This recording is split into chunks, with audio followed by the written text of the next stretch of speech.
जब जब आप डाउन होते थे, डिजेक्टेड फील करते थे, क्या सपोर्ट सिस्टम बने रहे आपकी इन प्रिपरेशन की ईयर्स में?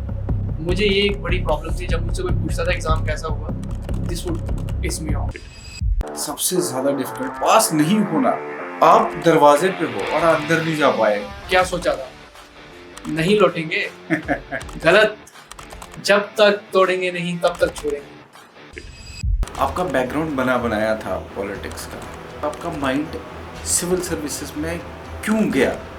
मुझे लगा कि मेरे फादर ने जो स्टैंडर्ड सेट किए, मेरे लिए शायद स्टैंडर्ड्स को मीट कर पाना बहुत मुश्किल होता है। कौन सा ऐसा अटेम्प्ट रहा है जिस टाइम में आपने पेन रख दिया हो, बोला अब मैं नहीं करूँगा? I was consulting 5 doctors at a time.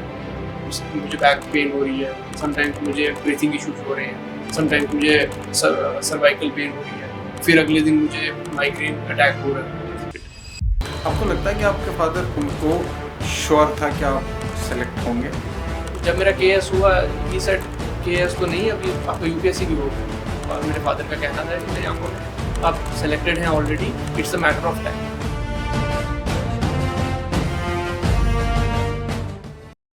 Hello everyone, welcome back to another episode of exceptional journey by वैस। मैं आपका होस्ट फिर एक बार आपके सामने हाजिर हूँ और हमेशा की तरह एक नई स्टोरी, एक फ्रेश स्टोरी आपके सामने लाया है।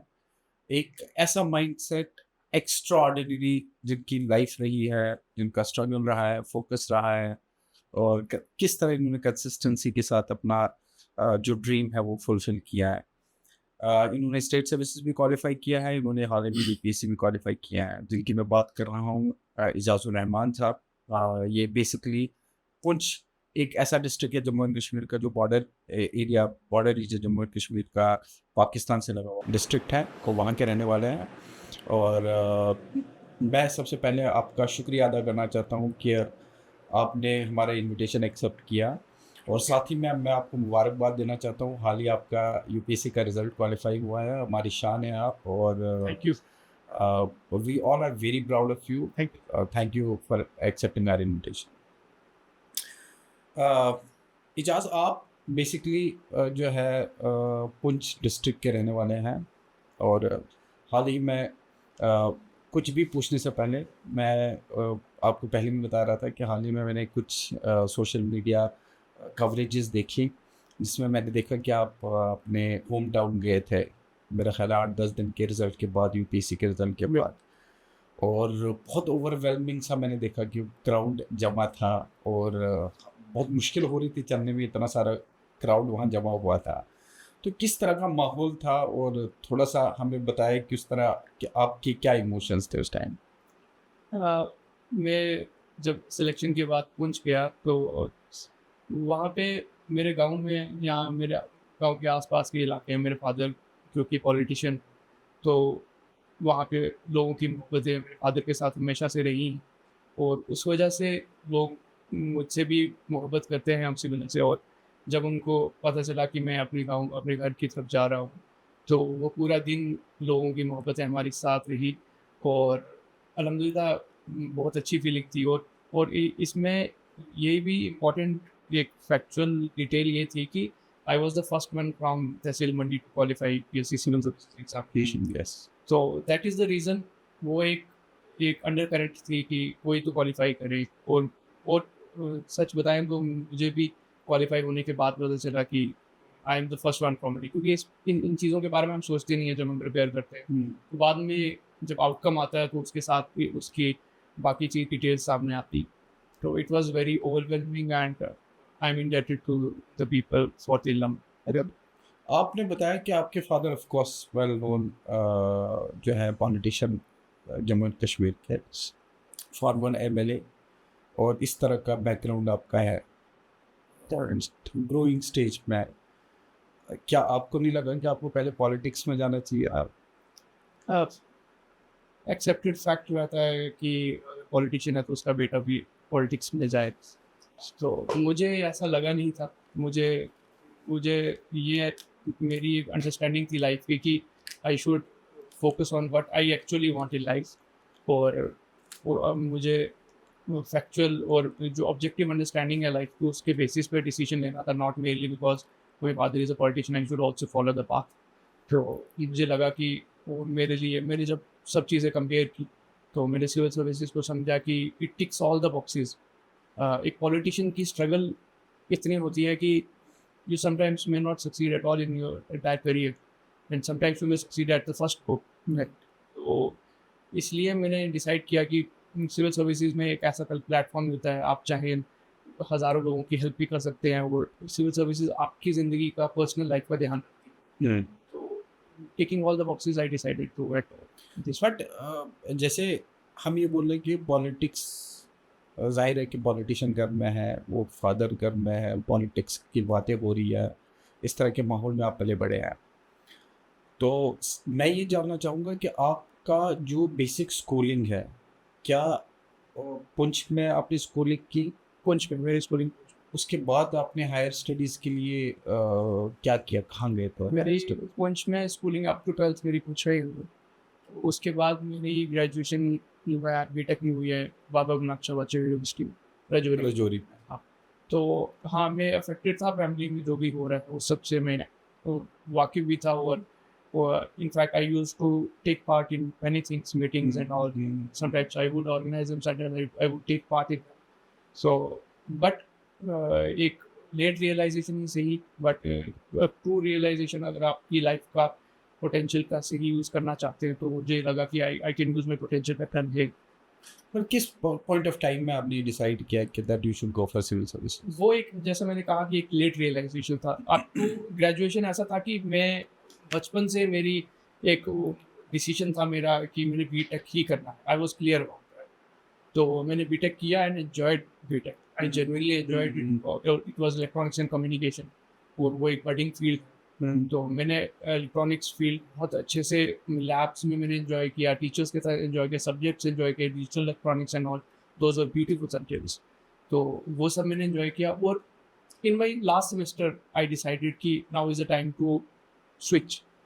तो तब मैंने डिसाइड किया कि I will prepare for civil services. तो वो एक मोमेंट था। I would say it was a bit late realization, क्योंकि अगर around fifth semester third year में मुझे रियलाइज़ होता तो मैंने शायद थोड़ा back of the hand prepare भी कर लिया होता थोड़ा सा। तो वो मुझे एक हैड बीन मेरे को प्रिपेयर कर लेता ऑलरेडी। लेकिन ठीक है, लेट लेट ही सही, बेटर लेट देन नेवर। नहीं, बट लेट नहीं, हम लेट तो नहीं बोलेंगे, लेकिन before getting into something else, हम क्योंकि उसके बाद क्वेश्चंस फॉलो करेंगे इसमें, मैं ये जानना चाहूँगा, आपने बोला कि आपने अपने रियलाइजेशन से इंजीनियरिंग किया है, you wanted to go for engineering, जबकि मैंने इतने सारे पॉडकास्ट किए हैं, मैंने इतने सारे सिविल सर्वेंट्स को देखा है, मैंने मोस्ट ऑफ द केसेस में ये देखा है कि उनके पेरेंट्स या किसी से इन्फ्लुएंस होकर उन्होंने इंजीनियरिंग की, they did not want to go for it, but उनको करना पड़ा, और इंजीनियरिंग के होते होते फिर उन्होंने डिसाइड किया कि that they should come out of it and go for UPSC या स्टेट सर्विसेज। आपने अपनी मर्जी से इंजीनियरिंग की, एंड देन लास्ट में आपने डिसाइड किया कि आपको यूपीएससी जैसे एग्ज़ाम को अपियर होना है, तो क्यों नहीं आपका ये जहन रहा, क्योंकि आपका खुद का इंटरेस्ट ही था, तो इंजीनियरिंग को ही क्यों नहीं परस्यू किया आपने? अब ये इस पे चीज़ें डिफरेंट फोर्सेस प्ले करते हैं। क्योंकि मैं ऐसे बैकग्राउंड से था जहाँ पे आप ग्रास रूट्स के साथ कनेक्टेड रहते हैं। आप अपने फादर की लाइफ को देखते हैं, आम लोगों की मोहब्बत को देखते हैं। राइट। तो पब्लिक डीलिंग और पब्लिक में रहकर कुछ करना, that was the main thing. And हो सकता है कि मेरा जो इंजीनियरिंग डिसीजन था that was my personal decision. वो बचपन से ही मैंने चीज़ें देखी, मे बी इलेक्ट्रॉनिक गैजेट्स के साथ मेरा फैसिनेशन था।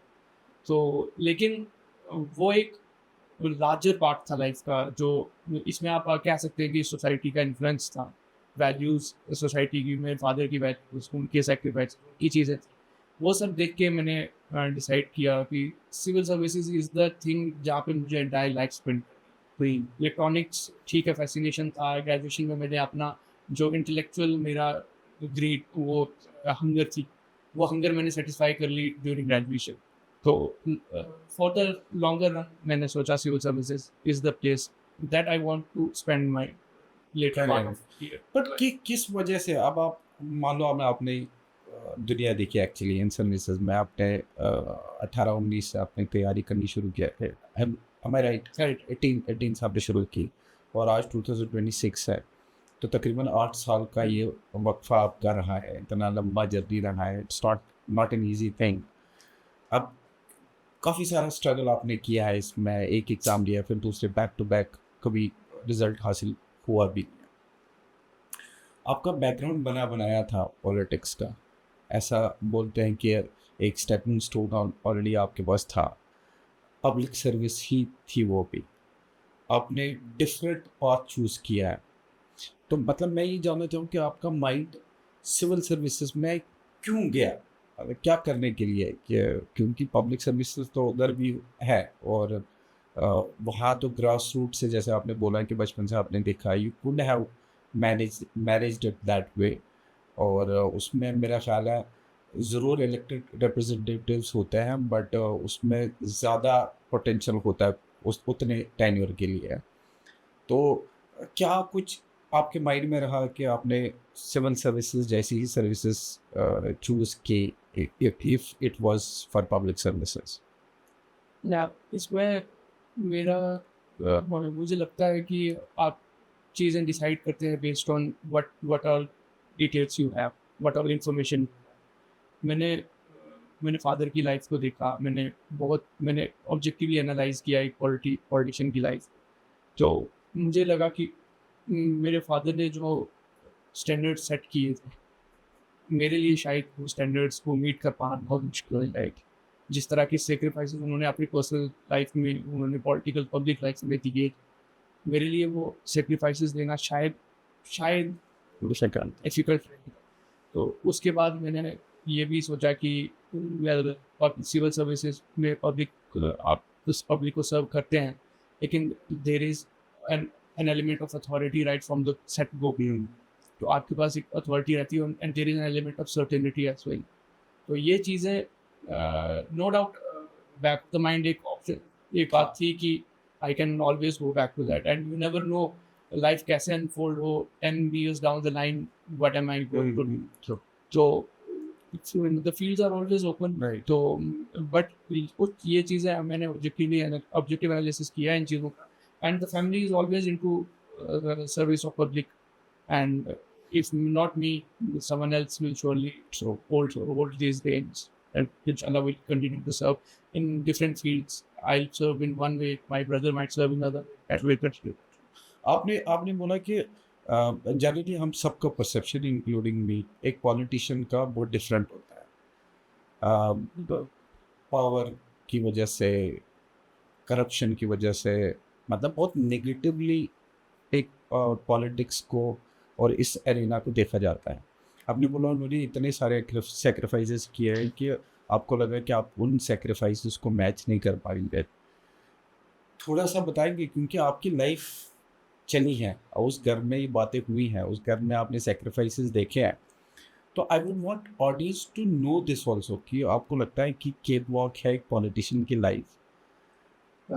पॉलिटिशियन की लाइफ मैं समझता हूँ कि I would want to look at a politician's life from my father's life, from his perspective, right. क्योंकि वो मेरे लिए ऑब्जेक्टिवली प्रेजेंट एक थिंग है जो मैं उनकी आंखों से देखी है, उनकी ज़िंदगी को मैंने एनालाइज किया, तो उनकी ज़िंदगी को देख के मैंने समझा कि ट्रू पॉलिटिशियन की लाइफ कैसी होती है। विनिंग और losing is not one of the facts जिनके बेसिस पे आप एनालाइज करोगे कैसे उन्होंने अपनी ज़िंदगी जी है। तो उस बेसिस पे मैं समझता हूँ कि मैंने फादर, एक पॉलिटिशियन की लाइफ बहुत टफ होती है इन द सेंस दैट मैंने केस क्वालिफाई किया 23, तो मैंने काम स्टार्ट किया। I work as functional manager. मैंने तहसीलदार को देखा काम करते हुए, मैंने खुद as executive officer municipal council Reasi में भी सर्व किया, तो मैंने पब्लिक डीलिंग को देखी, लेकिन none of them was as equal to as a politician would deal with public, क्योंकि पॉलिटिशियन की life 24/7 is 24/7 on the toes. None of the officers, I would say a deputy commissioner's life is somewhere, deputy commissioner जो district होते हैं, somewhere comparable to an active politician. As hectic as hectic as that. वो उस sense में मैं समझता हूँ politician की लाइफ बहुत डिफिकल्ट होती है, and you cannot insulate your family from the activities you do in politics. My father is a politician. We cannot be sure कि वो in politics वो ऐसे actions ले जो जिसका असर उनकी family पे नहीं पड़े. जैसे एक एग्जांपल मैं आपको देता हूँ कि harsh criticism of a politician, it affects his family as well. And when the criticism is personal and there are personal attacks, there are unnecessary criticisms, वो आपकी family मतलब मैं आपको क्या कहना चाहता हूँ कि मेरी कभी कभी मेरा मेंटल स्टेट भी मैं कभी बहुत डिप्रेस रहता था बहुत टाइम के लिए क्योंकि sometimes the attacks were so personal on my father कि those were unjustified and sometimes the allegations are baseless, sometimes something one thing or the other. तो वो आपको हमेशा अफेक्ट करती है चीज़. तो वक्त के साथ वो आप माइंडसेट आपका स्ट्रांग हो जाता है. आप क्रिटिसिज्म को भी हंसी की तरह देखते हो. आप you walk over it like something very easy. लेकिन जब पहली बार आप उस चीज़ के साथ एनकाउंटर करते हैं तो आपको बुरा लगता है. आपको लगता है ये क्यों कोई ऐसी बात क्यों कर रहा है. But then you come to know that this is politics. This is how politics works. एक बात है कि पॉलिटिक्स एक नोबल एक प्रोफेशन कहाँ मिल.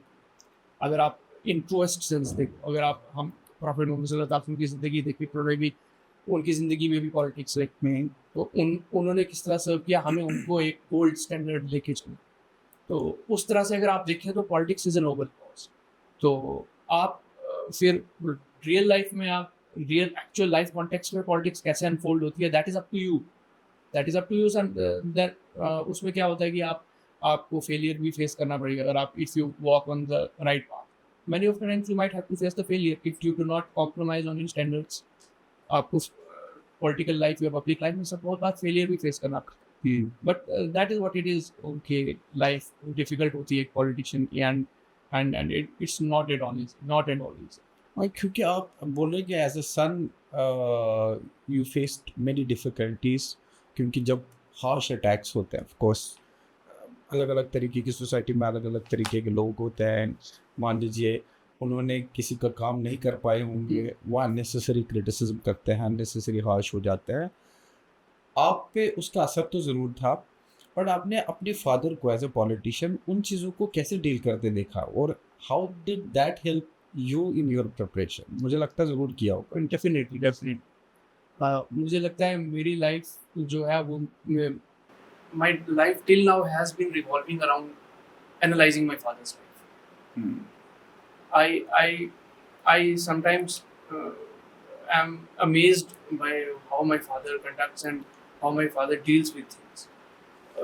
So much so that I would see people criticizing my father, and I would not know who are actually not good friends of my father. क्योंकि वो घर पे बताते ही नहीं थे. He was such a stone-hearted man, such a tough man. कि I would think कि I would genuinely ask him sometimes कि आप मुझे सच में बताओ कौन हमारा है दोस्त, कौन है दुश्मन कौन है. I would genuinely ask him even now and he laughs and he says that's none of your business. You should deal and meet people very in a heartwarming way. आपको अच्छे से मिलना चाहिए लोगों से. आपको इस बात से कोई लेना देना नहीं है कौन हमारा वेल विशर है कौन नहीं है. और आपको खुद से एनालाइज करना चाहिए और खुद से कंक्लूजन पे आना चाहिए कि ये आपके वेल विशर हैं कि नहीं. आई विल नॉट फीड. उन्होंने हमें फीड नहीं किया. एंड ये चीज़ मुझे बहुत फैसिनेट करती है. और इस चीज़ ने मुझे अपनी जर्नी में इस तरह से हेल्प की कि you do not look for public validation. जब आप कोई काम करते हैं आप वैलिडेशन को नहीं सीख करते हैं. आप ऑब्जेक्टिवली चीज़ों को देखते हैं. मैंने पढ़ाई करनी है और मैंने क्वालिफाई करना है. आपको ये स्ट्रांग बनाता है. आपके कैरेक्टर में स्ट्रेंथ डालता है. आप छोटी चीज़ों से खुश नहीं होते हैं. आप बड़ी मुश्किल आएगी उससे परेशान नहीं होते. तो ये आपको मेंटल बैलेंस देती है और आपको लॉन्ग टर्म के लिए तैयार करती है. नॉट कि एक एग्ज़ाम क्वालिफाई किया एंड देन आपको लगता है आप कोई तुरम खान बन गए. उन चीज़ों से आपको बचाती है कि आप जैसे मैंने KS क्वालिफाई किया. I would always compare myself with my father's journey and I would think कि have I done enough. Have I done enough to justify being son of Shah Mohammad Gandhi? So that would tell me कि नहीं, you have not done enough. You have to go on and you have to carry on and you have to achieve much more. तो उसमें आप क्या होता है कि आपने अगर केएस क्वालिफाई किया तो आपकी वो अंदर से सेटिस्फैक्शन नहीं रहती है कि नहीं, there is something in you that you can do more. तो वही एक कोई पुराने स्कॉलर थे, वो कहते थे कि आप में थोड़ी सी ना केओस होना चाहिए आपकी हार्ट में, आपकी लाइफ में। Unless you have chaos in your life, you won't want to achieve big things.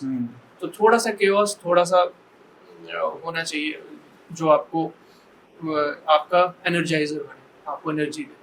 तो that is my energiser, my strength is my father. क्योंकि उन्होंने आपको ऑफ कोर्स हर सूरत में मोटिवेट किया होगा। प्रिपरेशन का भी 7-8 साल का, जैसे हमने बोला है कि 7-8 साल का आपका जर्नी रहा है, और इस जर्नी में अप्स एंड डाउन्स तो ऑफ कोर्स बहुत टाइम आते हैं।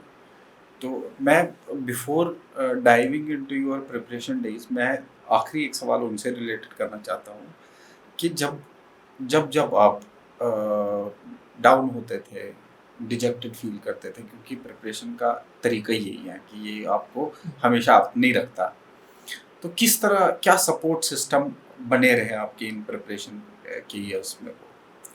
मुझे मुझे सबसे ज़्यादा सपोर्ट ये चाहिए होती थी। I would always be true to my parents in इस मामले में, कि मुझसे अगर प्रिपरेशन के एग्ज़ाम, जैसे मैं प्रीलिम्स दे के आया, यूपीएससी है, केएस का प्रीलिम्स दे के आया, आई वुड वांट कि मुझसे कोई ना पूछे कि आपका प्रीलिम्स कैसा हुआ। अच्छा, ओके।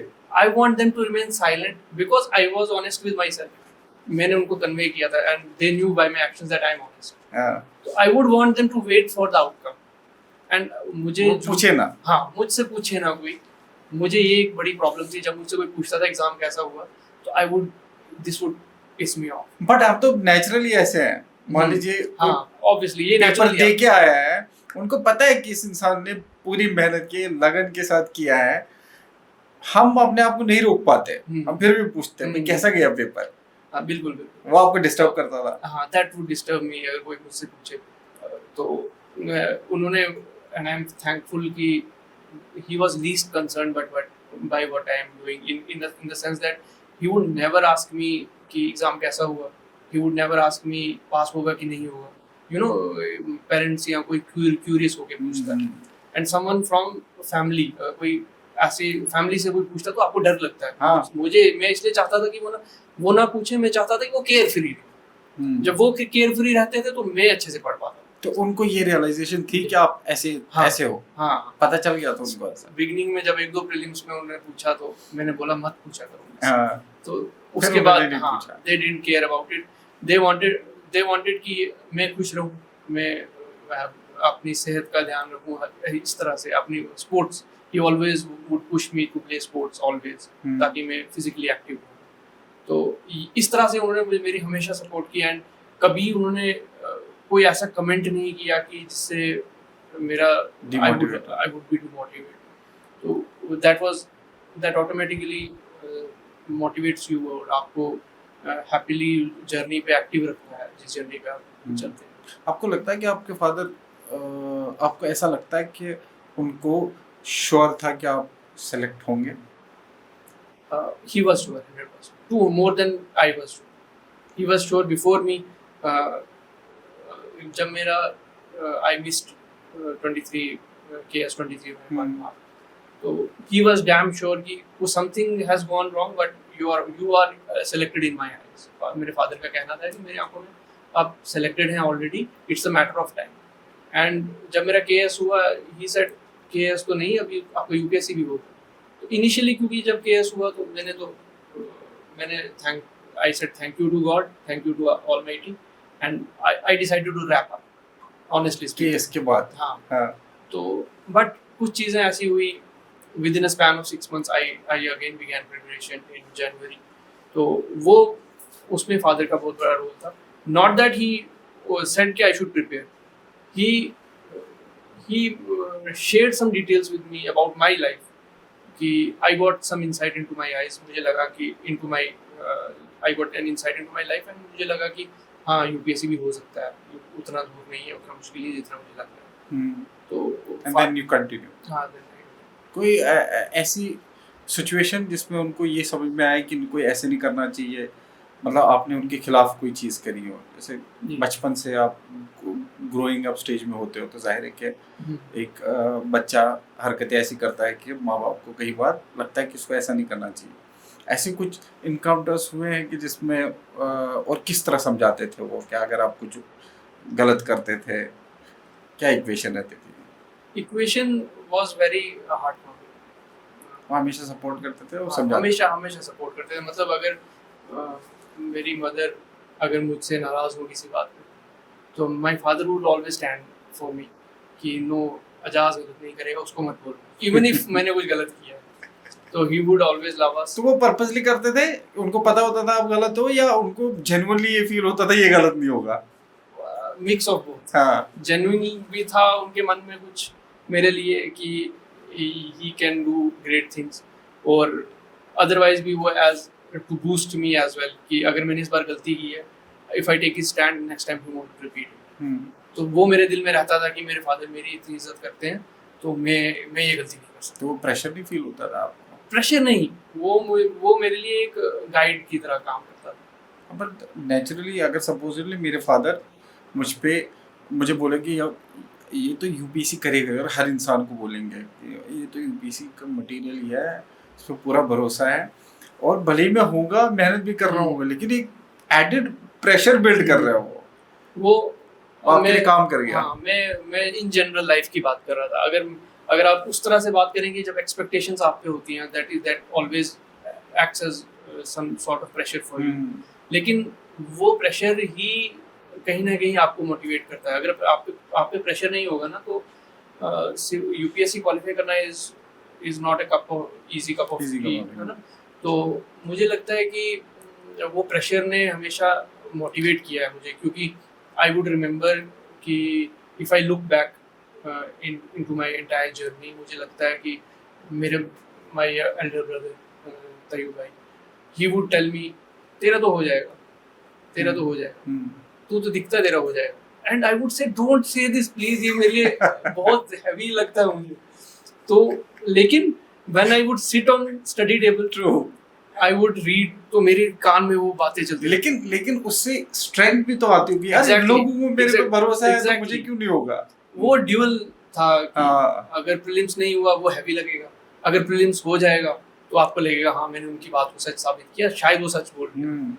तो ये, और सोशियोलॉजी में एक कंसेप्ट है सेल्फ फुलफिलिंग प्रोफेसी, तो वो इसी के साथ मैच करती है कि जब आप अपने लिए पॉजिटिव अफर्मेशंस बोलते हो, तो आप अपने लिए ही अच्छा रास्ता क्रिएट करते हो और आप उस रास्ते पे चलते हो। आप जिस बारे में 24 घंटे बात करते रहोगे, आप वहीं पे जाओगे। तो that would act as both pressure, and without pressure ये जर्नी पॉसिबल नहीं है। आपका जैसे जर्नी हमने आपने रजौरी से ही अपना पुंछ से पढ़ाई की है, रजौरी से आपने हायर स्टडीज की हैं, and then you started preparing for UPSC.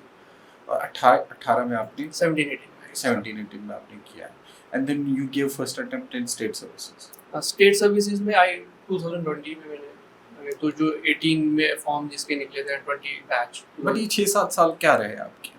किधर आपने एग्जाम दिया है, किधर आपका क्वालिफाई हुआ, किधर नहीं हुआ? मैं इन अ नटशेल आपको समरी बताता हूँ जर्नी अपनी लाइफ की। और मैंने 2018 में यूपीएससी का पहला प्रीलिम्स दिया, और I was so much into prelims कि मेरा गोल बन गया था कि प्रीलिम्स यूपीएससी का हो जाए, वही आपकी लाइफ सेट कर देगा। क्योंकि वो इतना हुआ था। आज के टाइम में गाइडेंस भी है, बहुत चीज़ें हैं जो आपको बताती हैं कि आपको प्रीलिम्स ही नहीं, आपको मेंस भी करना है, इंटरव्यू भी करना है। उस टाइम ऐसे लग रहा था कि प्रीलिम्स ही नहीं होता है, तो प्रीलिम्स हो भी नहीं रहा था लोगों से, हो भी नहीं रहा। तो थैंकफुली मेरा प्रीलिम्स हो गया first attempt, in my first attempt. तो मैंने मेंस लिखा, मेंस मैंने हाफ हार्टेडली लिखा क्योंकि I was not prepared for mains. तो उसके बाद क्या हुआ कि मेरा 19 का प्रीलिम्स नहीं हुआ और 20 का प्रीलिम्स भी नहीं हुआ, और 19 में मैंने स्विच कर लिया कि मैंने केएस करना है, because I wanted a job desperately, I wanted to do civil services. मैंने एंटर करना था चाहे लोअर रैंक एट केएस। तो मैंने केएस जब क्वालिफाई किया, क्वालिफाई नहीं किया, मैंने जब केएस का पहला अटेम्प्ट दिया 20 वाला, उसमें I reached interview stage thankfully. और जब आप केएस में केएस करने का सोचते हैं तो आप एक विशियस साइकिल में फंस जाते हैं। इसका कभी मेंस यूपीएससी के प्रीलिम्स के साथ कोइंसाइड करता हाँ, है, तो आप यूपीएससी पे फोकस नहीं कर पाते हो। तो कभी इसका प्री ऐसे टाइम पे आएगा जब आपको यूपीएससी के लिए मेंस पढ़ना था, तो इस वजह से मैं इसके ट्रैप में आ गया। तो मैंने 20 का इंटरव्यू दिया केएस का, फिर कुछ मार्क्स से रह गया। फिर 23 में जो होता है बैच, वो मैंने दिया। मैं फिर एक मार्क से in the final selection list में एक mark that also you give interview? हाँ, आई गिव इंटरव्यू 22 में, 22 23 उसमें। I still remember, vividly remember it, 1076 was the cut off. मेरा 1075 मार्क था, and I still can not believe that mark list. मैं उस time train में था, मैं दिल्ली जा रहा था, तो when I saw the score I just could not believe it. How is it possible, मेरे साथ क्या हो रहा है ये? 1076 is the cut off and मेरा नाम ही नहीं उसमें, 75 में आपका माय स्कोर इज 1075। तो that shook me to the core. तो within a month, and I'll share that later, what I did after that.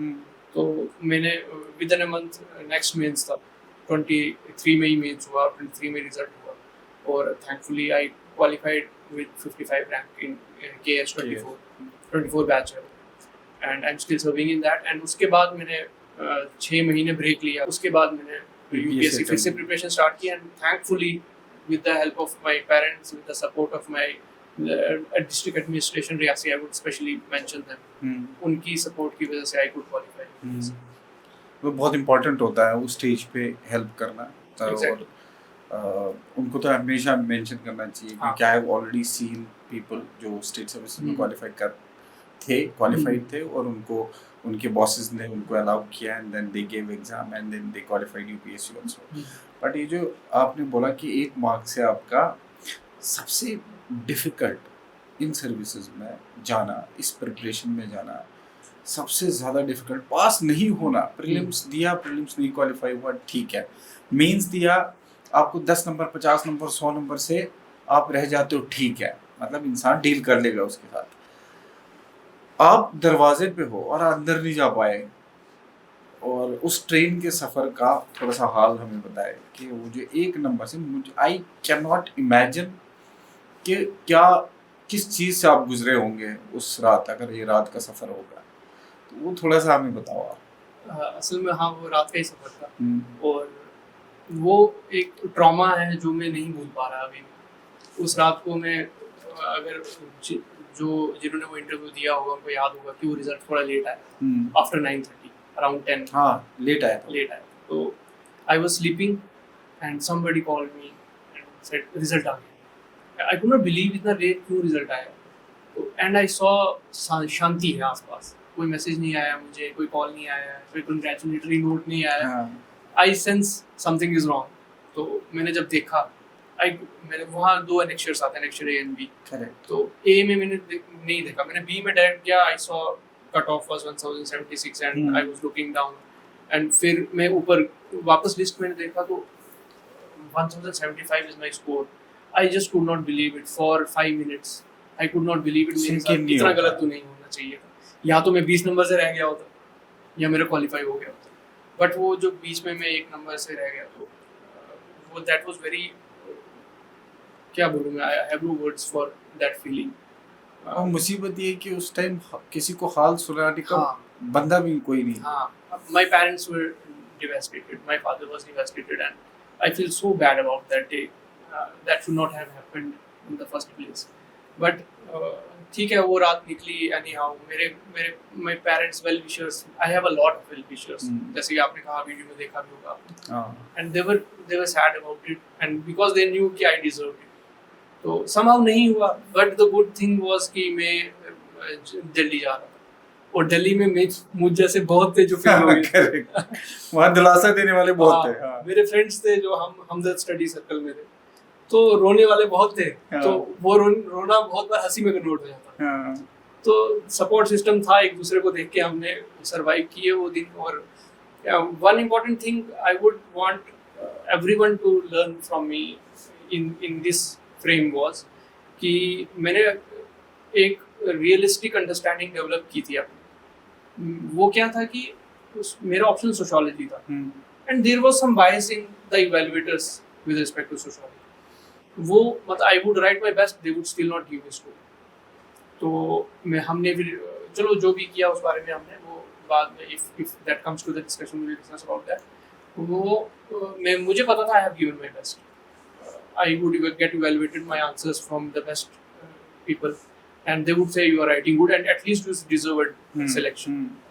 So what I did was I gifted my after failing the exam I gifted myself this watch that I am wearing right now. Oh, तो great. ये watch मैं तभी आज पहन के आया आया बताने के लिए कि you should have a true understanding of yourself कि आप अगर फेल हुए हैं despite that you should know कि अगर सिस्टम का फॉल्ट है the fault should lie with the system, you should not take the blame.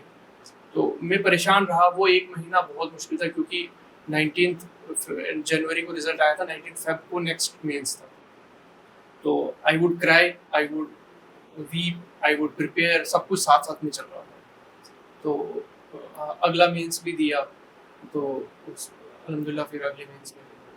लेकिन ये जो अरसा सिलेक्शन से ना सिलेक्शन से सिलेक्शन तक का जो अरसा होता है ना, आपको पता है, आपको भी पता है कि आपको सिलेक्शन हो जाना चाहिए था, दुनिया को भी पता है कि आपका सिलेक्शन हो जाना चाहिए था, सिर्फ और सिर्फ सिलेक्टर्स को ऐसा लगता है कि इसका सिलेक्शन अभी नहीं होना चाहिए था। आई डोंट थिंक एक सिविल सर्विसेज रियल जो एक सीरियस एस्पिरेंट होता है, मतलब इस बच्चे का आपका उस पॉइंट ऑफ टाइम पे वो दर्द कोई समझ सकता है। We can not even imagine कि किस दर्द से आप गुजरे होंगे, और दर्द क्या मतलब चैलेंजेस थे, और किस तरह अपने आप को बनाए रखना और फिर पढ़ना, फिर किताबों को, और फिर ये नहीं पता कि अगला सिलेक्शन होगा कि नहीं होगा। मतलब इंसान इसी चीज़ में मैं देखता हूँ कि जो नहीं टूटता वो सिविल सर्वेंट बनता है, जो टूटता है वो ऑफ कोर्स अपने आप को हार्म कर जाता है उसमें। तो ये जो मेंटालिटी है, आपको लगता है कि ये with period of time develop होती है, मतलब इस अपने इमोशन को स्ट्रांगली कंट्रोल्ड रखना, ब्रेक ना होना, टफनेस के साथ आगे बढ़ते रहना, ये over the period of time, या आप ऐसे बन चुके थे अपना माहौल, घर का माहौल देख के, या विद पीरियड ऑफ टाइम आप बने हैं? ये आप जिस मेंटालिटी की बात करते हैं, ये मेंटालिटी मुझे लगता है वक्त के साथ साथ आपको ये मेंटालिटी, स्ट्रॉन्ग मेंटालिटी रखनी पड़ती है।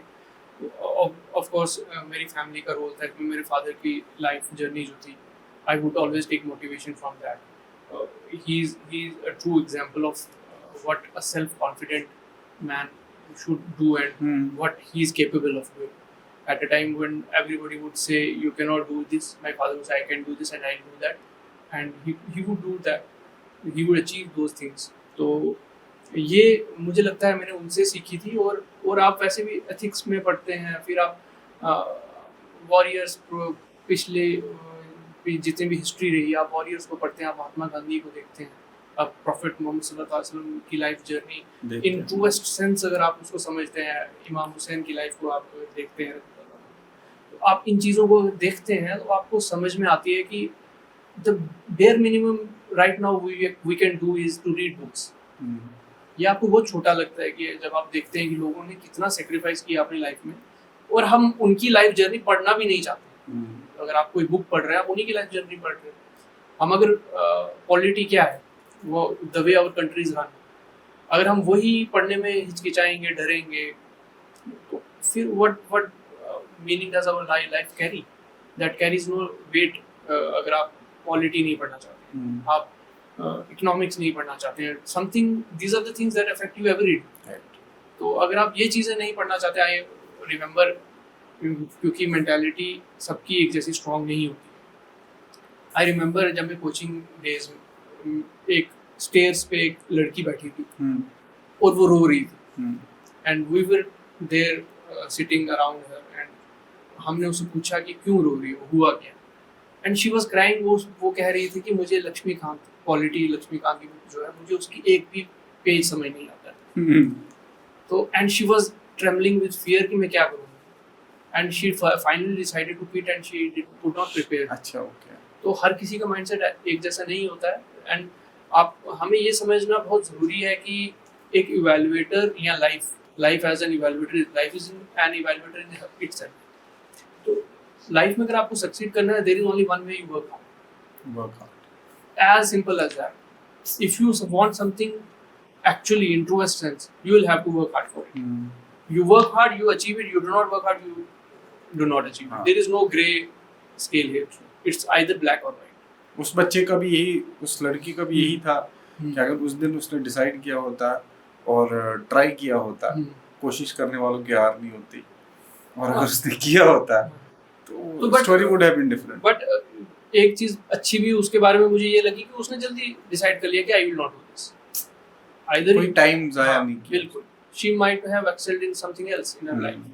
तो ये चीजें हैं, हमें समझना जरूरी है. एक एस्पिरेंट को समझना जरूरी ये है कि those who stick on to things, नहीं मैं कर लूंगा, आज का डर कर पे डाल, मैं कर लूंगा, कल देखेंगे डर, आज मैं पढ़ लेता हूँ. एटलीस्ट जो हमारे पास अभी, you do not look for the end result on the first day. आप जब पहले दिन पढ़ते हैं तो 6 महीने के बाद you become a totally different man. जब सिविल सर्विसेज का सिलेबस आप पढ़ते हैं, you become a totally different man. आप जब मेंस एक लिखते हैं, मैं समझता हूँ कि मेंस लिखने से पहले वाला आदमी और मेंस लिखने के बाद वाला आदमी, there is a hell lot of difference between these to.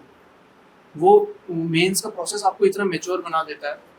तो you should stick on to things. हो जाएगा. बस आप में हंगर होनी चाहिए करने की कि मैं ये पढ़ लेता हूँ, मैं किसी से गाइडेंस ले लेता हूँ. आज गाइडेंस की भी कमी नहीं है. अगर आपको यही करना है, then you should without fail. हमने बात की प्रिपरेशन स्ट्रैटेजी, मतलब आपने क्या क्या किस तरह आपने तैयारी की, और ये साल 18 ऑनवर्ड्स कैसे साल दर साल आप लगातार इसमें जुड़े रहे. पर कौन सी, अब क्योंकि 7-8 साल का एक्सपीरियंस इसमें ऑन एंड ऑफ सारी चीज़ें, सारे पहलू आपने इस एग्ज़ाम के देखे हैं, और you qualified state services also and civil services also. तो आपको क्या लगता है कि बेसिक इंग्रेडिएंट्स क्या होने चाहिए अगर कोई अब तैयारी कर रहा है, तो किन सारी चीज़ों को उस इंसान को ख्याल रखना चाहिए जो उसको जल्दी से जल्दी इसमें क्वालिफाई करने में मदद करे? मुझे लगता है कि सबसे पहले आपको एक क्लैरिटी, आजकल हम देखते हैं कि 12th के बाद ही बच्चे एस्पिरेंट्स इस पे फोकस करते हैं कि हम थोड़ा पढ़ें. एक क्लैरिटी ऑफ माइंड हो कि हमें करना क्या है लाइफ में आगे जाते हैं. तो दूसरा है consistency. Consistency is something that you can not compromise on. एक दिन आपने 12 घंटे पढ़ा, फिर अगले 2 दिन आपने पढ़ा ही नहीं, फिर तीसरे दिन आपने 2 घंटे पढ़ा. उस तरह से it will become very difficult. तो कंसिस्टेंसी पे focus, and being consistent is one of the most important values and one of the most beautiful values जो आपको हेल्प करती है बीइंग एन एस्पिरेंट. तो उसके अलावा मुझे लगता है डिस्ट्रैक्शन से बचें. आज हद से ज़्यादा डिस्ट्रैक्शन.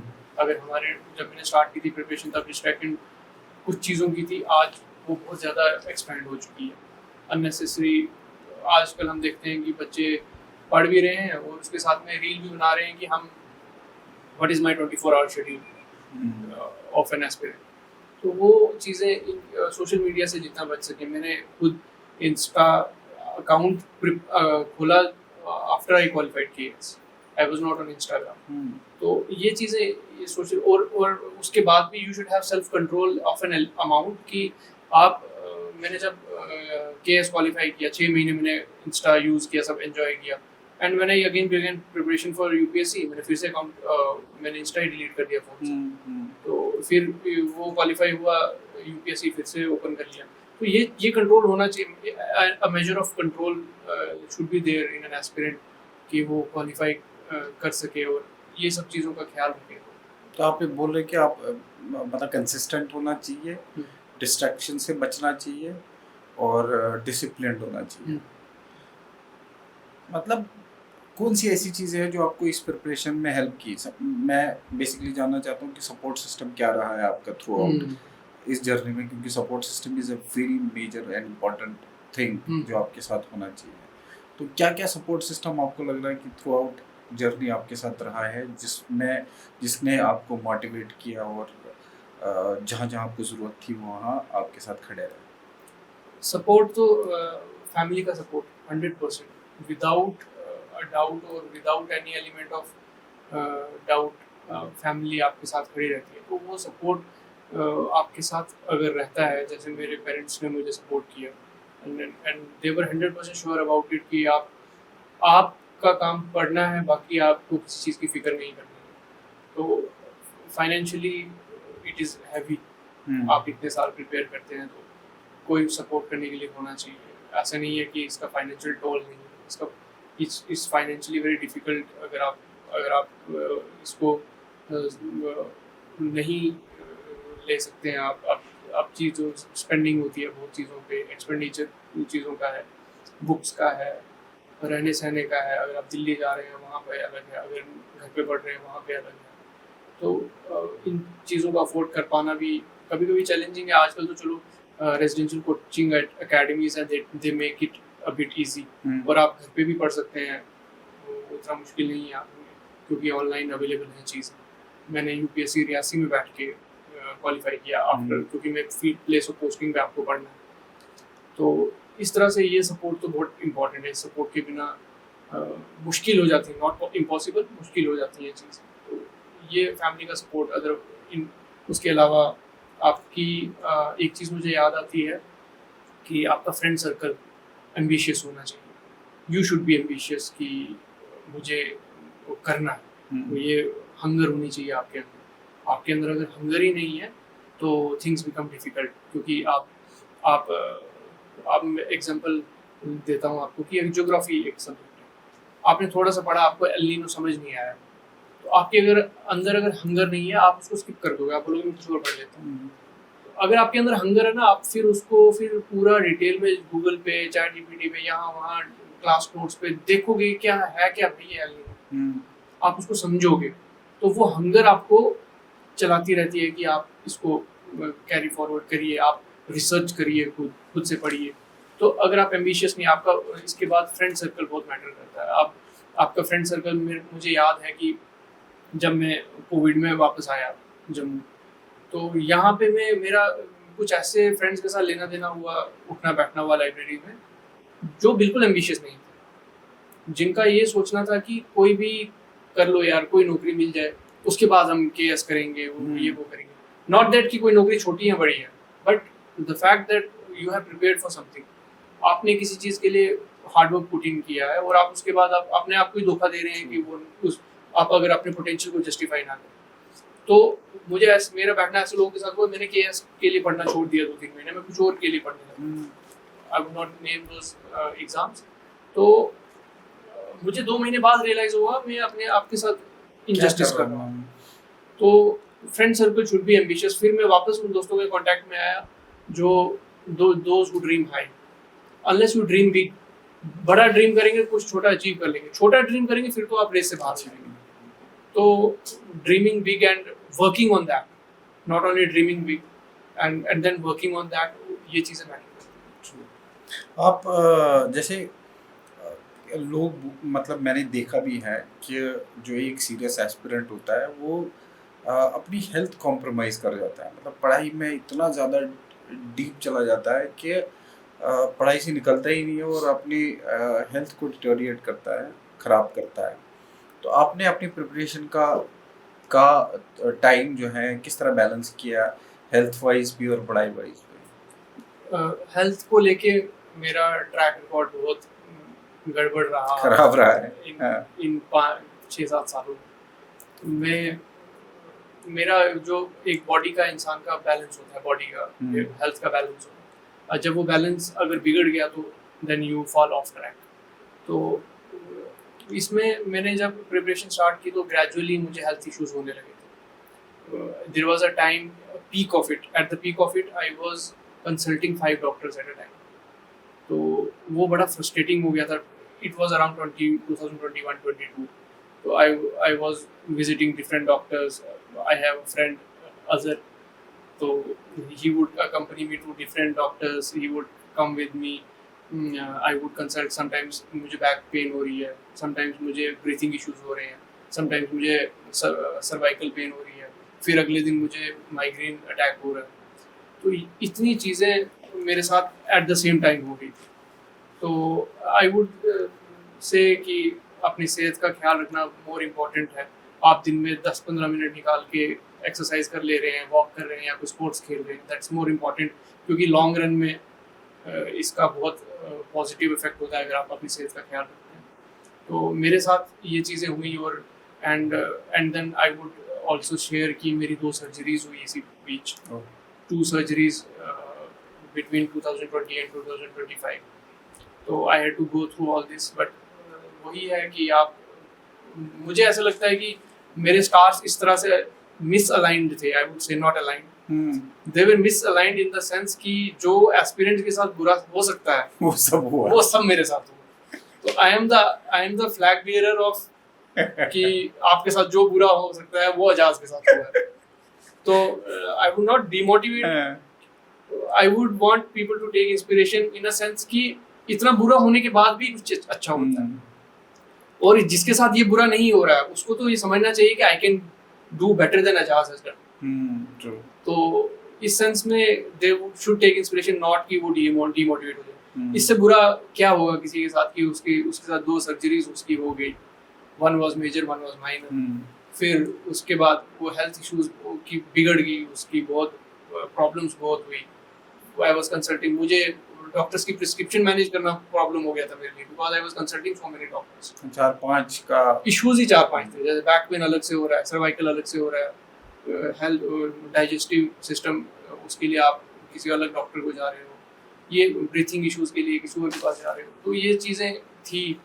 तो आई वुड से कि one should give keep health on the top priority, because health ही ठीक नहीं है तो you can not prepare for it. But मैं साथ के साथ ये बताना चाहता हूँ सारी ऑडियंस को कि सपोज हमारे कभी दांत में दर्द है, जब तक वो दांत का दर्द ठीक नहीं होता आपका माइंड उस दर्द से हटता ही नहीं। बिल्कुल। और इस तरह आप ये बोल रहे हैं कि 3-4-5 इश्यूज आपके साथ लगातार, इस सारे इश्यूज को डील करते हुए उनसे माइंड हटा के किताबों पे mind again something one can not imagine कि कैसे हो सकता है।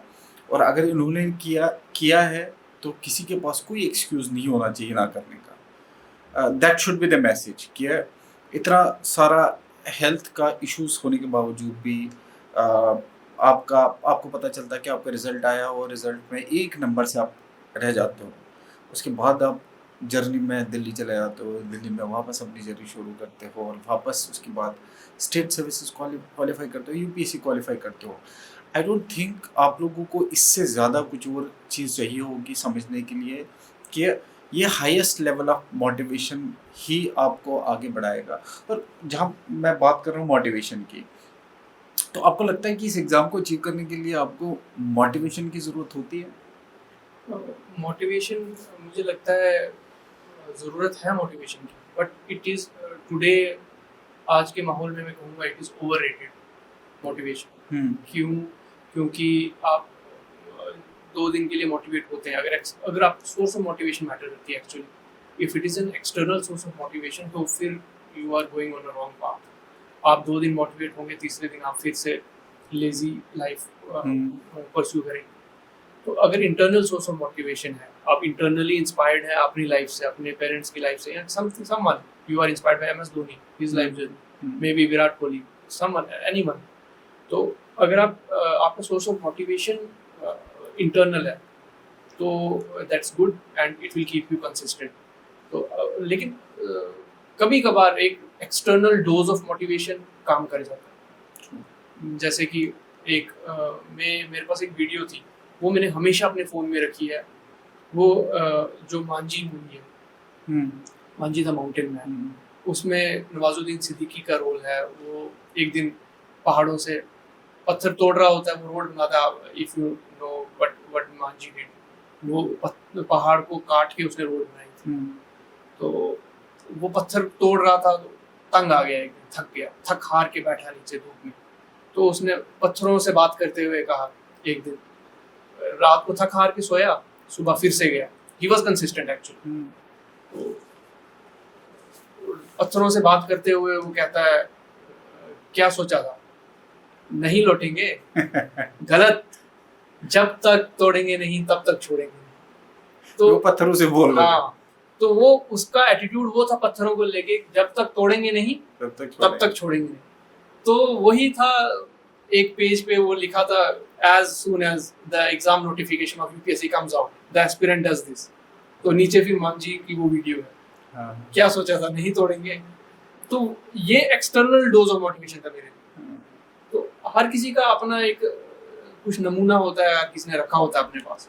तो मैं कभी कभार उस वीडियो को देख लेता हूँ कि जब तक तोड़ूंगा नहीं तब तक छोड़ूंगा नहीं। मैंने कि बहुत एक बड़े सिविल सर्वेंट है, मैंने पहले भी बोला है पॉडकास्ट में, जब मैं उनसे बात कर रहा था ऐसी, मतलब कि उनका सोर्स ऑफ मोटिवेशन क्या था, तो उन्होंने बोला यार मैंने सॉन्ग सुनता था, और ऐसा सॉन्ग वो मोह मोह के धागे नहीं है, वो वाला सॉन्ग, मुझे नहीं पता कि कौन सी लाइन उन्होंने बोली है। हाँ।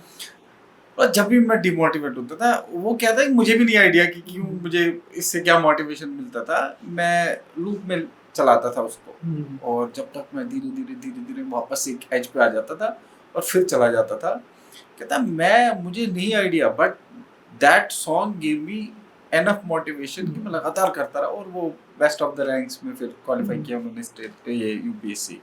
मैं बोल रहा हूँ मोटिवेशन कुछ भी कोई भी तरीके से इंसान को मिल सकता है। अब बात चली है तो आपने विराट कोहली, एमएस धोनी की बात की है, तो जाहिर है कि आपने स्पोर्ट्स में का इंटरेस्ट है आपका, क्या क्या स्पोर्ट्स खेलते हैं आप? मैं स्पोर्ट्स में एक cricket, I am a die hard fan of Virat MS Dhoni. अच्छा, MS Dhoni. I follow Virat Kohli as well, but MS Dhoni I'm a die-hard fan. पर फिलहाल तो वो आजकल खेल नहीं रहा है। हाँ, तो cricket is my go to sport, और उसके अलावा आई प्ले बैडमिंटन। बैडमिंटन भी खेलता है? बैडमिंटन। ओके, तो मतलब ये जब आप ये तैयारी कर रहे थे तो इन स्पोर्ट्स को आप फॉलो करते थे? आईपीएल वगैरह, आईपीएल चलता है? नहीं, when you prepare for an exam, then following news becomes difficult. IPL वगैरह तो possible ही नहीं था I would follow IPL, तो I would not follow that, but मैं खेलता था जब, especially जब मैं हमदर्द में था, हमदर्द स्टडी सर्कल। तो आप लोग क्रिकेट खेलते थे? तो we would routinely play cricket and badminton, because वहाँ पे इंडोर स्टेडियम, बहुत ब्यूटीफुल इंडोर स्टेडियम, तो वहाँ पे हम बैडमिंटन तो रोज खेलते थे, और once in a week we would play a very well organized cricket। तो बट अगर उसको रिलेट किया जाए आपकी प्रिपरेशन से, कोई ताल्लुक है दोनों चीज़ों का? क्या आप खेलते थे, उससे आपको कोई मदद मिलती थी? हाँ, बिल्कुल बिल्कुल। क्रिकेट का और स्पोर्ट्स का आपकी लाइफ में बहुत पॉजिटिव इम्पैक्ट होता है। आप हार्ड वर्क करते हैं, स्पोर्ट्स में भी वही सीखते हैं, फिर आप मेंटल बैलेंस वो आपका बना के रखता है स्पोर्ट्स, फिर आप टीम वर्क वहाँ पे करते हैं, तो फ्यूचर में भी आप टीम वर्क के लिए सीखते हैं। तो स्पोर्ट्स का डेफिनेटली एक कोरिलेशन है अपनी प्रिपरेशन के साथ, एंड प्रिपरेशन अगर लंबी चल जाए, lucky are those people who qualify early, otherwise अगर मेरी तरह किसी की लंबी चल गई जर्नी अनफॉर्चुनेटली, तो उसमें आपको मेंटल बैलेंस बड़ा ज़रूरी है, and cricket sports helps you in that way. आप हंसते खेलते हैं उसमें, आप कॉम्पिटिटिव होते हैं, and you are anyway in the competitive field, तो आप चार चीज़ें सीखते हैं, अपने मेट्स जो आपके साथ होते हैं खेलने में, उनसे सीखते हैं, तो sports does have a correlation positive. आपका जो यूपीएससी का जो पूरा वो रहा है, टाइम रहा है, इसमें 3 बार आपका यूपीएससी क्वालिफाई नहीं हुआ है? 3 टाइम्स? 4 बार। 4 बार। तो ये 4 बार में इंक्लूडिंग लास्ट अटेम्प्ट ऑल्सो जो आपने दिया है वो क्वालिफाई किया है, तो कौन सा ऐसा अटेम्प्ट रहा है जिस टाइम में आपने पेन रख दिया हो, बोला अब मैं नहीं करूँगा, बस हो गया? एक्चुअली इसमें you know what matters is आपका गोल क्या है। मेरा गोल, जब तक मैंने पहला अटेम्प्ट दिया, जैसे कि मैंने शेयर किया, मैंने पहला अटेम्प्ट दिया यूपीएससी का, प्रीलिम्स किया, उस टाइम मेरा गोल था प्रीलिम्स हो गया, and I achieved that.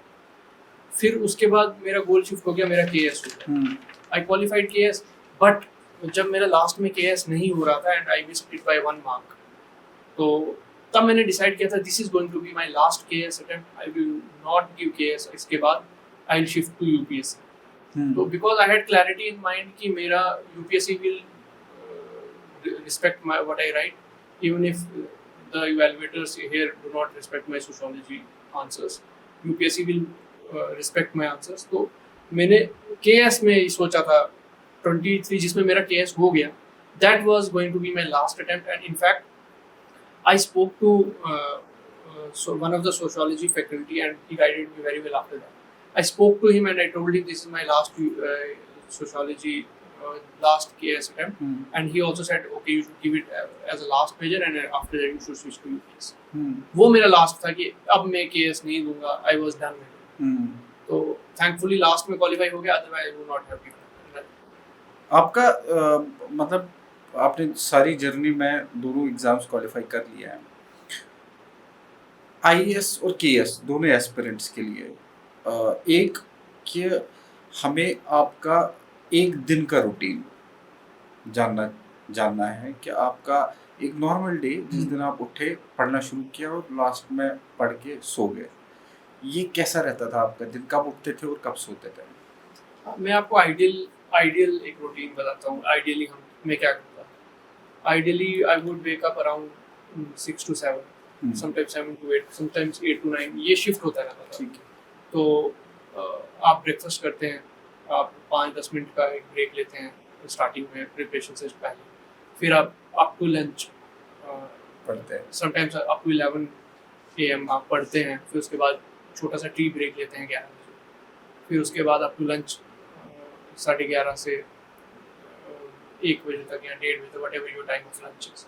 Lunch में आप हाफ एन आवर या 45 मिनट्स का ब्रेक लेते हैं, फिर आप फिर से मान लो 2:30 पे प्रिपरेशन स्टार्ट करते हैं एंड अप टू 4:30 या 5 आप पढ़ते हैं, 5 बजे आप एक टी ब्रेक लेते हैं हाफ एन आवर. फिर और ये टाइम, ये डिफरेंट स्लॉट्स जो टाइम मैं बता रहा हूँ, इसमें आप डिफरेंट कंपोनेंट्स पढ़ते हैं. GS पढ़ रहे हैं या ऑप्शनल पढ़ रहे हैं या CSAT पढ़ रहे हैं, करंट अफेयर्स पढ़ रहे हैं, वो आपने टाइम टेबल एक बनाया हुआ है ऑलरेडी. तो फिर 5:30 आप टी ब्रेक लेते हैं half an hour, and then next time slot is a major one which is 5:30 और 6 to 9, 8:30 और 9. तो उस टाइम आप डिनर करते हैं 8:30 और 9. फिर वो डिनर में 45 मिनट्स लग जाते हैं, 30 मिनट्स और 45 मिनट्स. और उसके बाद आप अप टू 12 और अप टू 1 जो भी आपका डिसाइडेड टाइम है, उस वहाँ तक लास्ट जो है, मैं लास्ट में शायद करंट अफेयर पढ़ता हूँ 12 बजे तक. हाँ, 12 बजे या 12:30 बजे तक. समटाइम्स ये ग्रेजुअली शिफ्ट होता रहता है. 11 बजे मैं स्टार्ट किया है रात को, फिर अगले दिन कभी आसपास था वो 12 बजे शिफ्ट हो गया सोना. फिर I would sleep at 1, sometimes I would sleep at 2, और वो आगे सुबह उठने का टाइम भी शिफ्ट हो, because you should not compromise 6 hours of sleep minimum. 6 घंटा मिनिमम आप सोते थे? हाँ, 6 घंटा, 6 या 7 घंटे में सो जाता. एक ज़रूरी कुछ टिप्स जिनको अभी मेंस लिखना है, Jammu and Kashmir administrative services की मेंस को लेके कुछ टिप्स ऐसे बच्चों को दे दे आप कि जिनको मेंस लिखना है. मेंस को लेके आई वुड से कि एक अभी तो शॉर्ट नोट्स बनाना पॉसिबल नहीं है जिन्होंने नहीं बनाया. आई वुड से कि शॉर्ट नोट्स जिसके पास हैं रिवाइज देम, एंड क्योंकि अभी 1 महीना बचा है, this is the time you should shift to revision, revise all the subjects, and sanity अपनी maintain रखें. right balance is important right now.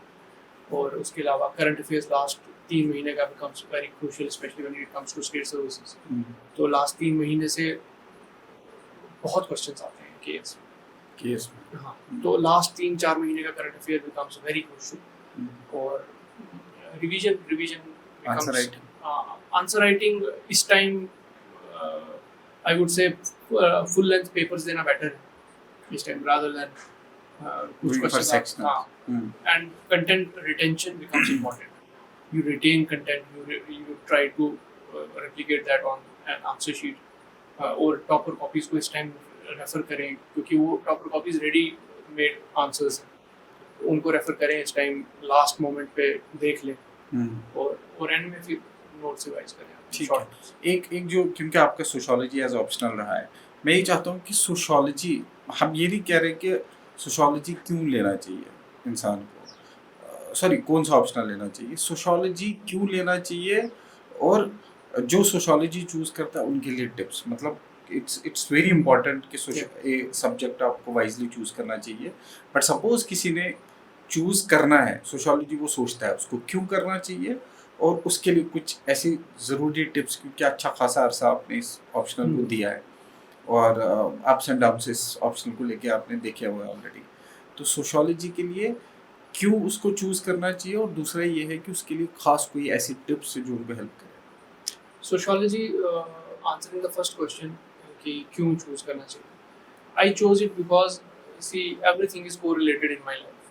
I chose sociology because it had a correlation with society and it had a correlation with people, group of people.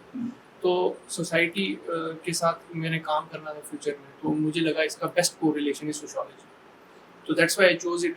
Apart from that उस time मुझे ये पता नहीं था कि future में मैं क्या करने वाला हूँ, तो मैंने ये माइंड में नहीं रखा था कि इसमें स्कोरिंग मुश्किल है एंड ऑल. तो वो मुझे बाद में पता चला जब मैंने मेंस पहला लिखा, उसमें स्कोर देखा, फिर स्ट्रगल बिगैन, तो वो मैंने बाद में देखा. But choosing sociology, why you should choose sociology, the answer is कि you come to know new facts about society. आपको सोसाइटी का देखने का नजरिया बदल जाता है. It is very interesting if you do not keep in mind कि इसमें स्कोरिंग क्या है and all. It is very interesting. ये आपको कार्ल मार्क्स ने क्या कहा, इमाइल डर्कीम ने क्या कहा, वेबर ने क्या कहा, मतलब ये आपको नई जर्नी लाइफ की उस नई जर्नी पे ले जाता है. और फर्स्ट लेयर के नीचे क्या है सोसाइटी, हम अगर कुछ करते हैं तो हम क्यों करते हैं, एज अ ग्रुप हम क्यों करते हैं. कोई एक सोसाइटी है, कोई एक कम्युनिटी है, वो कुछ एक्शंस करती है तो क्यों करती है. किसी एक कम्युनिटी को आप स्टीरियोटाइप कर रहे हैं तो क्यों कर रहे हैं, करना चाहिए कि नहीं करना चाहिए. फेमिनिज्म, वुमेन को लेके आप में इमेंसिपेशन आती है, अवेयरनेस आती है चीज़ों को लेके, वुमेन इश्यूज को लेके, and it is a beautiful subject in those terms. तो coming to the second question कि टिप्स को लेके, आई वुड से कि short notes become very important. पहली बात, आप क्लियर शॉर्ट नोट्स वो आप कैसे बनाएं, वो आप इस तरह से बनाएं कि सबसे पहले you should have a clearly I have a mentor.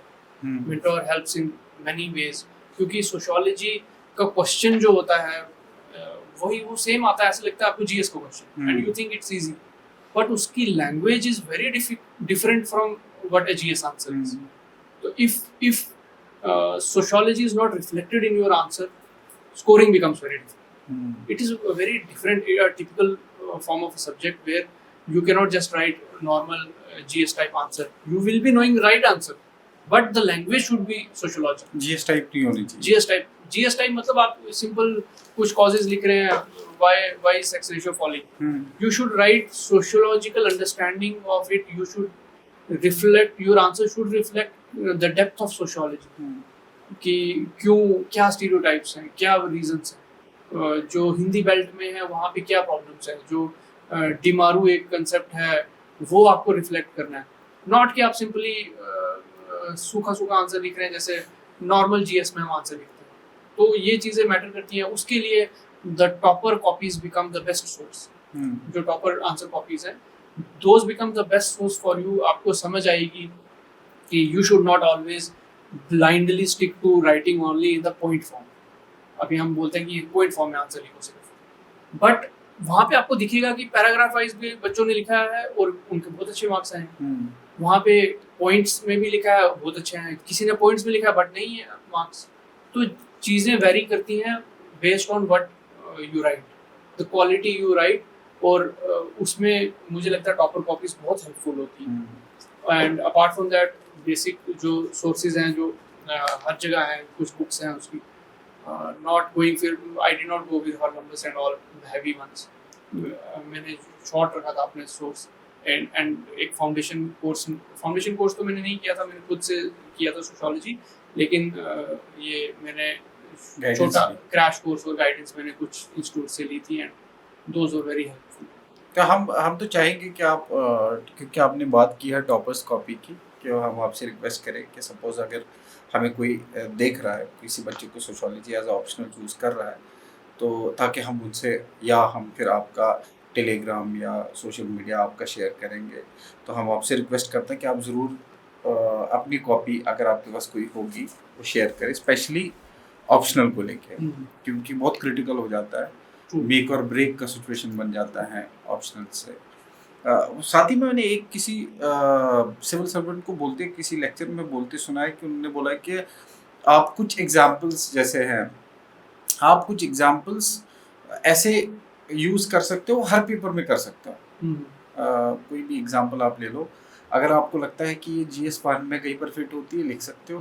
2 में कहीं फिट होती है, मतलब आप एक एग्जाम में 9 पेपर है तो 9 पेपर में 4 बार भी 4 पेपर्स में भी अगर ऐसा लगता है कि ये एक स्मार्ट मूव है, राइट। तो मतलब ऐसी छोटी-छोटी चीज़ें इंसान को कंसिडर करनी चाहिए। तो आपने कुछ ऐसा किया है क्या अपने पेपर्स में कि 2-3 पेपर में आपने एक सेम एग्जांपल कहीं लिखी हो? नहीं, ये स्मार्ट मूव इसलिए है क्योंकि आपको हार्ड वर्क कम करना है इसमें, correct. And you written a lot of things. हुँ। तो इसमें एक जो जेन्युइन क्वेश्चन है जो सारे एस्पिरेंट के माइंड में रहता है, वो ये है कि लक जो है इसमें एक फैक्टर है जो आपका बड़ा रोल प्ले करता है। आप क्या समझते हो इस चीज़ से? कि कितना बड़ा रोल प्ले करता है लक? मुझे लगता है कि लक का रोल तब तक नहीं है जब तक आपने हार्ड वर्क नहीं किया। If you haven't achieved a threshold, हुँ।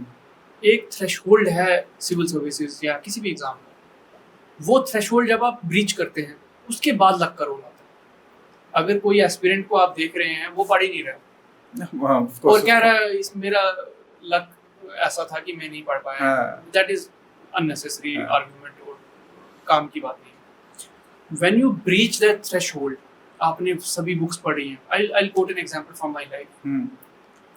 मैंने जो जिसमें मैं 1 मार्क से मिस हुआ मेरा एग्जाम, हुँ। You will see how luck fares out. मैंने उसमें जब मेरा GS2 था, normally I do not miss any question, I do not miss any question, I write all the Many questions. papers. हाँ, even if I do not have the answer I would beat around the bush, कुछ ना कुछ मैं लिख लूंगा। हाँ। I do not know why I missed one question and I had time मेरे पास 5 minute थे वो आंसर लिखने, लेकिन something clicked in my mind कि ये मुझे क्लियरली पता नहीं है इसका answer, I will not right. That is for the first time, ये मेरा तीसरा मेंस था, हुँ। मैंने नहीं लिखा। दैट इज वन थिंग, वो GS2 में था। अब आई कम टू एथिक्स, उसी साल मैंने एथिक्स का लास्ट के 3 क्वेश्चंस थे अभी, और नॉट मेनी पीपल नो कि मैं वहाँ पे फेंट हो लिखते लिखते मुझे कुछ, I don't know, it was some sort of panic attack और एंजाइटी अटैक कुछ था, एंड 5 मिनट में मैंने मिस कर दी। तो इस बीच क्या हुआ, वो 5 मिनट मुझे कॉस्ट किए, आई मिस्ड वन क्वेश्चन। तो ये 2 क्वेश्चंस बाद में रिफ्लेक्ट हुए मेरे एक नंबर। हाँ, एक मतलब नंबर। अगर मैंने क्या एक 50 भी नंबर 30 भी नंबर आ सकते थे, हाँ, जितना टाइम आपने उसमें मिस किया। हाँ, तो वो शो करता है अलग।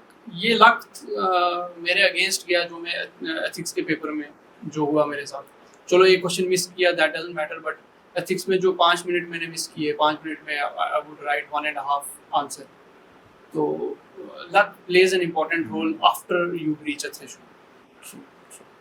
ये सारे लोगों को जानना चाहिए, उन सारे लोगों को जो लक को अक्सर ब्लेम करते हैं इसमें कि पढ़ते ज़्यादा है नहीं और बाद में बोलते हैं यार मैं इतना लकी हूँ नहीं या मैं लकी रहा नहीं। और लक वहाँ पे भी फेयर आउट करता है जब आप इंटरव्यू देते हैं। तो इंटरव्यू में luck matters a lot then more than it would matter in mains, क्योंकि there are a few bunch of questions that would be asked from you. उसके बाद आप यू नेवर नो कि आप दैट पर्टिकुलर डे आपसे कौन सा question पूछा गया, और आप कोई ऐसी फील्ड टच की गई जहाँ पे जो आपको उस दिन क्लैरिटी नहीं है, तो you will not get good score.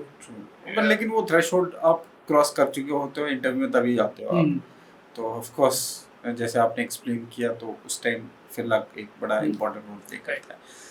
अब मैं जानना चाहूँगा कि क्योंकि जब अभी हाल ही में आपका यूपीएससी रिजल्ट आया, बड़ा लोगों का हजूम देखा हमने, चलना मुश्किल हो रहा था। अब जब आप वापस गए, फिर आप लगातार काफ़ी टाइम आप अपने गांव में और अपनी एरिया में ही रहे, लोरन में। तो क्या अब इस रिजल्ट के बाद आपका लाइफ में चेंजेस दिख रही हैं, स्पेशली अपनी एरिया में, अपने लोगों के इर्द गिर्द लाइफ कैसी चेंज दिख रही है आपको? लाइफ मुझे लगता है कि यही मेरा जो अल्लाह ने मुझे ये एजाज़ दिया कि I could become the first one from my तहसील to qualify UPSC civil services examination, and people hold a lot of respect for this, and लोगों को मुझसे उम्मीदें बहुत बढ़ गई हैं। People expect a lot out of me कि he'll help us and he'll he'll inspire a lot of many new generation. उस तरह से लोगों की नज़रों में इज्जत बढ़ गई है। नो डाउट मैं पहले भी लोगों में रहता था, अपने लोगों में, और लोगों की जहाँ पे भी हेल्प हो सकती थी मैं करने की कोशिश करता था। बट इस रिज़ल्ट के बाद लोगों की तवक्कुआत बहुत बढ़ गई हैं, और मैं कभी-कभी हैवी भी लगता है कि अल्लाह शुड गिव मी स्ट्रेंथ कि मैं उनकी उम्मीदों पे खरा उतर पाऊँ। और कभी-कभी खुशी भी होती है कि अल्लाह ने मुझे ये एजाज़ नवाजा कि मैं I am chosen for this, और I am always thankful to my people, and that video makes me emotional as well कि इट्स नॉट सिंपल कि आप you attract a lot of people.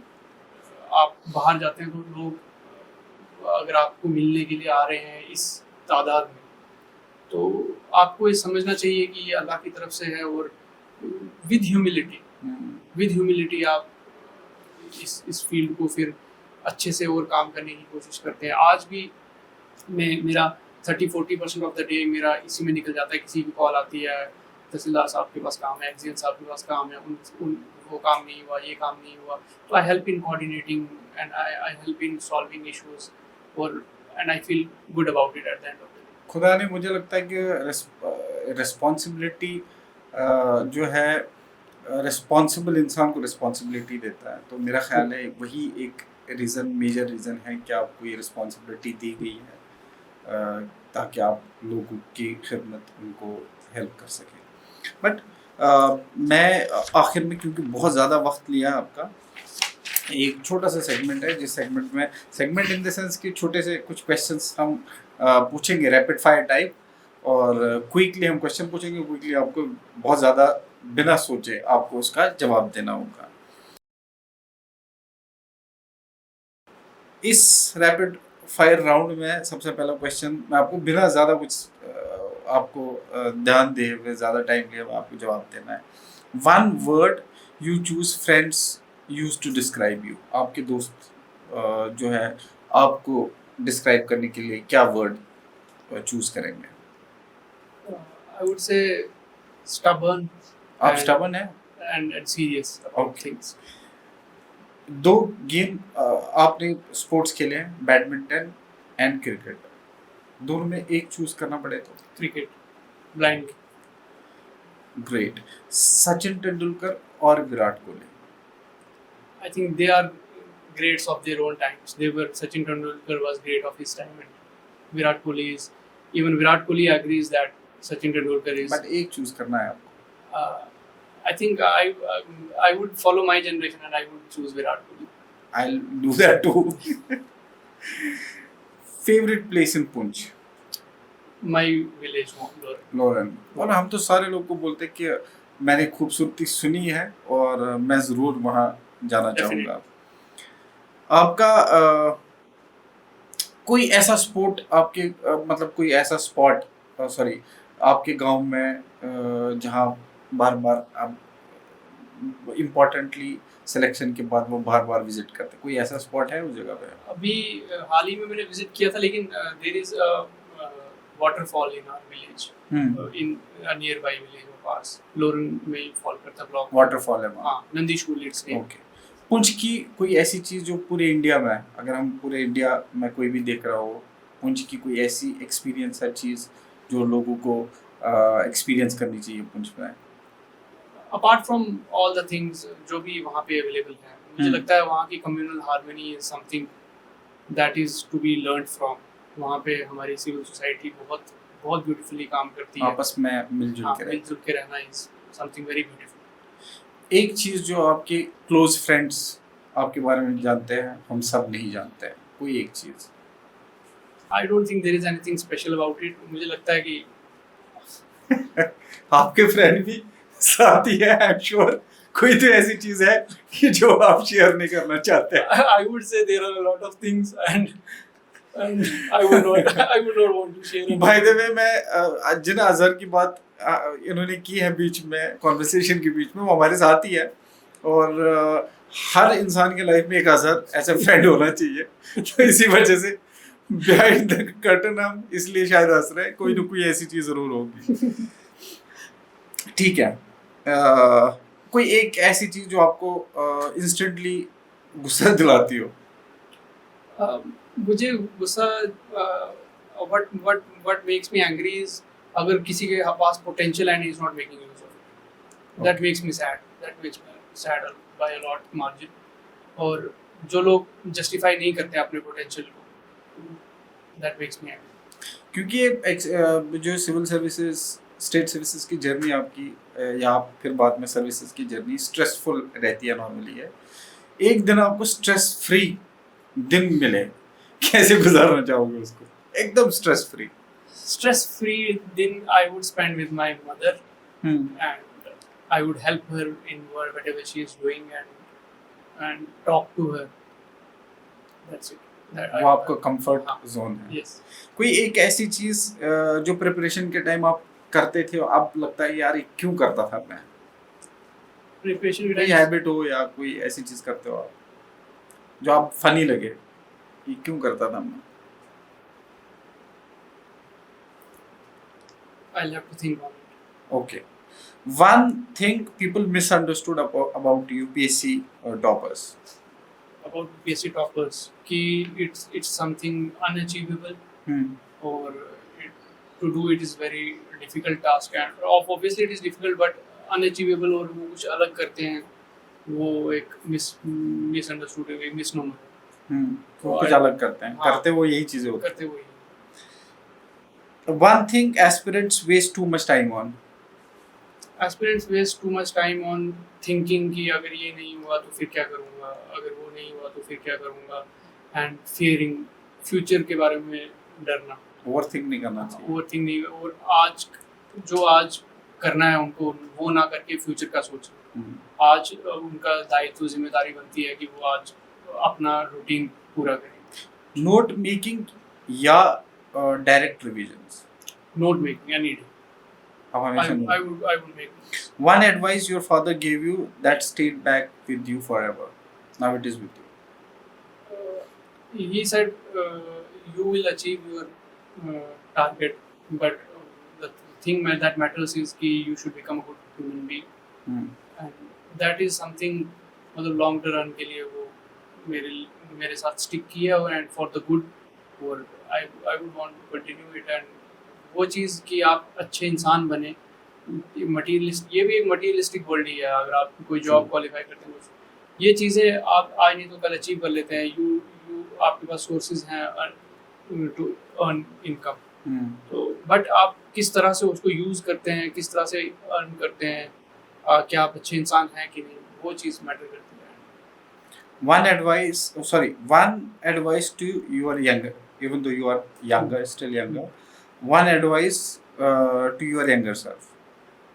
I would advise my younger self, the one who began preparation, कि take care of your health, you will achieve. Calm down. Okay. अगर civil servant नहीं होते तो क्या होता? I think I would have been in politics. Politics. Yeah. जो eventually who knows what happens in life next. Who knows? एक आखिरी कि जो हम सारे लोगों के लिए भी क्वेश्चन है कि पुंछ डिस्ट्रिक्ट में सबसे पहले सिविल सर्वेंट कौन थे जो आपको पता हो? There is a civil servant. I am not remembering his name, but he's 1960s and 70s में he had become the first civil servant. वो एक मिसअंडरस्टैंडिंग है लोगों में कि लेट बाद में ही कोई 2000s में कोई सिविल सर्वेंट आए, but there is a civil servant 1960s और 70s में। I read about him recently. I do not remember his exact name. तो ये सवाल तो वैसे सारे पुंछ वासियों से है कि हमें ज़रूर बताएं कि सबसे पहले सिविल सर्वेंट पुंछ डिस्ट्रिक्ट से कौन रहा है, कमेंट बॉक्स में हमें ज़रूर बताइएगा। अच्छे लोरन विलेज खतर अख मैसेज पर्टिकुलरली अद गामस खतर अत कन पेरेंटन मलिस माज बचन सारे खतर अख मैसेज तुंद तरफ यम नु तह तम वत क्या विजिट हेक कर मिलत हेक क्या तिमन दियो तो योरे अख मैसेज कि तिमन क्या पज कर बचन खतर पानस खतर असल हेल्दी लाइफ जो भी आपका मैसेज हो क्या पजमन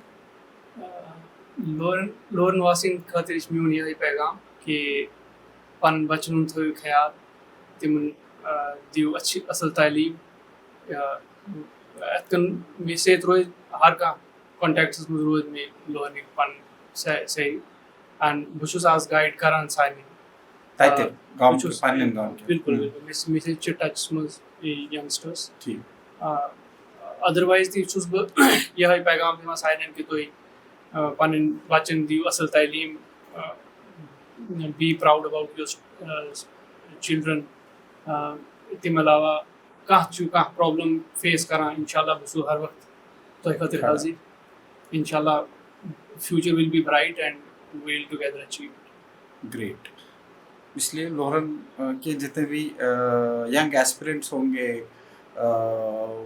माँ बाप पेरेंट जो भी बच्चे जो भी हमें सुन रहे होंगे जा साहब का हम वैसे भी शेयर करेंगे वो चाहे सोशल मीडिया हो टेलीग्राम हो जिन पे ये अवेलेबल होंगे या हमारे थ्रू भी इनको रीच आउट करना चाहे वो भी कर सकते हैं जो मैंने देखा है जो मैंने सुना है उससे मेरा दिल तो बहुत खुश है कि आपने वहाँ गए इतना प्यार आप लोगों ने दिया है सोशल मीडिया में भरमार थी वीडियोस की जो मैंने देखा तो मैं लगातार उसको फॉलो करता रहा और एज अ पर्सन मैं हमेशा से लोगों से सुनता आया हूँ कि कितने जेन्युइनली लोगों को हेल्प करते हैं और क्योंकि खुदा ने इनको और रिस्पॉन्सिबिलिटी और ताकत दी है तो आप सारे लोगों के हेल्प करने के लिए तो मैं समझता हूँ कि ये ज़रूर हेल्प करेंगे आप रीच आउट करने की कोशिश करें अब एक मैसेज ओवरऑल सारे एस्पिरेंट्स के लिए यूपीएससी स्टेट सर्विसेज जो भी कम्पिटिटिव एग्ज़ाम की तैयारी कर रहा है उनको और उनके पेरेंट्स सबसे पहले एस्पिरेंट्स को मेरा यही मैसेज है कि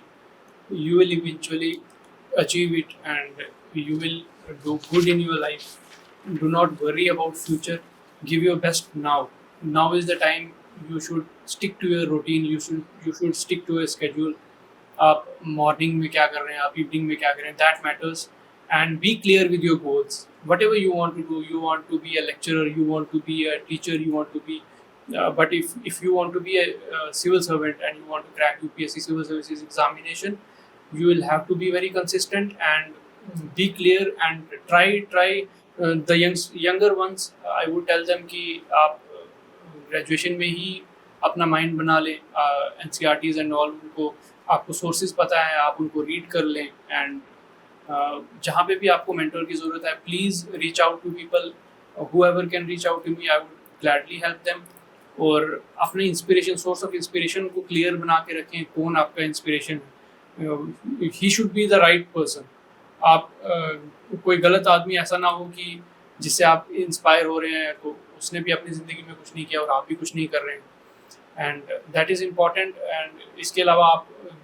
कुछ सो कॉल्ड इंटेलेक्चुअल्स हमारे यहाँ पे हैं जो मिसगाइड करते हैं यूथ को कि civil services is overrated and आपको कुछ और करना चाहिए एंड ऑल उन बातों में उस ट्रैप में मत पड़िए we are as a region underrepresented in bureaucracy and I would invite people to pursue this and qualify the exam and parents के लिए मेरा यही पैगाम है कि आप अपने बच्चों को